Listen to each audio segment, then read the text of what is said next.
बांग्लादेश में राजनीतिक उथल-पुथल के बीच अंतरिम सरकार गठन की प्रक्रिया शुरू हो गई है। नोबेल पुरस्कार विजेता मोहम्मद यूनुस सरकार के मुखिया बन सकते हैं। प्रदर्शनकारियों ने उनके नाम पर सहमति दी है। यूनुस पूर्व प्रधानमंत्री शेख हसीना के कट्टर विरोधी माने जाते हैं। यूनुस नोबेल पुरस्कार विजेता हैं, जिन्हें सबसे गरीब लोगों का बैंकर भी कहा जाता है। इसे लेकर उन्हें आलोचना का सामना भी करना पड़ा था और एक बार हसीना ने यूनुस को खून चूसने वाला भी कहा था। यूनुस, जो कि 83 वर्ष के हैं, हसीना के कटु आलोचक और विरोधी माने जाते हैं। उन्होंने हसीना के इस्तीफे को देश का दूसरा मुक्ति दिवस बताया है। पेशे से अर्थशास्त्री और बैंकर यूनुस को गरीब लोगों, विशेष रूप से महिलाओं की मदद के लिए माइक्रो क्रेडिट के उपयोग में अग्रणी भूमिका निभाने के लिए 2006 में नोबेल शांति पुरस्कार से सम्मानित किया गया था। यूनुस ने 1983 में ग्रामीण बैंक की स्थापना की ताकि उन उद्यमियों को छोटे ऋण उपलब्ध कराए जा सके जो सामान्यतः उन्हें प्राप्त करने के योग्य नहीं होते।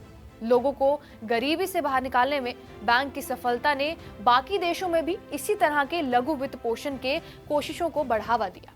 यूनुस को 2008 में हसीना सरकार की कार्रवाई का सामना करना पड़ा, जब उनके प्रशासन ने यूनुस के खिलाफ कई जांच शुरू कर दी। यूनुस ने पहले घोषणा की थी कि वो 2007 में एक राजनीतिक पार्टी बनाएंगे, हालांकि उन्होंने अपनी योजना पर अमल नहीं किया। जांच के दौरान हसीना ने यूनुस पर ग्रामीण बैंक के प्रमुख के तौर पर गरीब ग्रामीण महिलाओं से ऋण वसूलने के लिए बल और अन्य तरीकों का इस्तेमाल करने का भी आरोप लगाया। यूनुस ने आरोपों से इनकार किया था।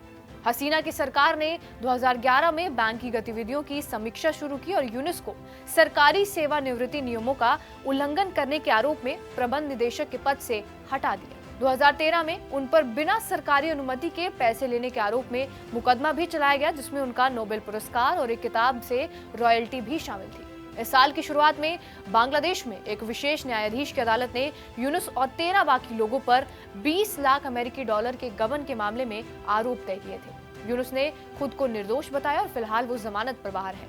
वहीं यूनुस के समर्थकों का कहना यह है कि हसीना के साथ उनके खराब संबंधों के कारण उन्हें निशाना बनाया गया है।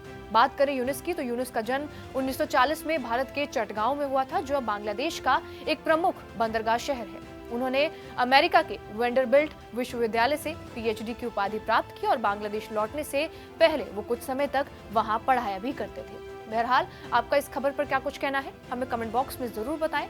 बाकी देश और विदेश की तमाम बड़ी खबरों के लिए बने रहिए हमारे साथ टीवी 9 डिजिटल पर।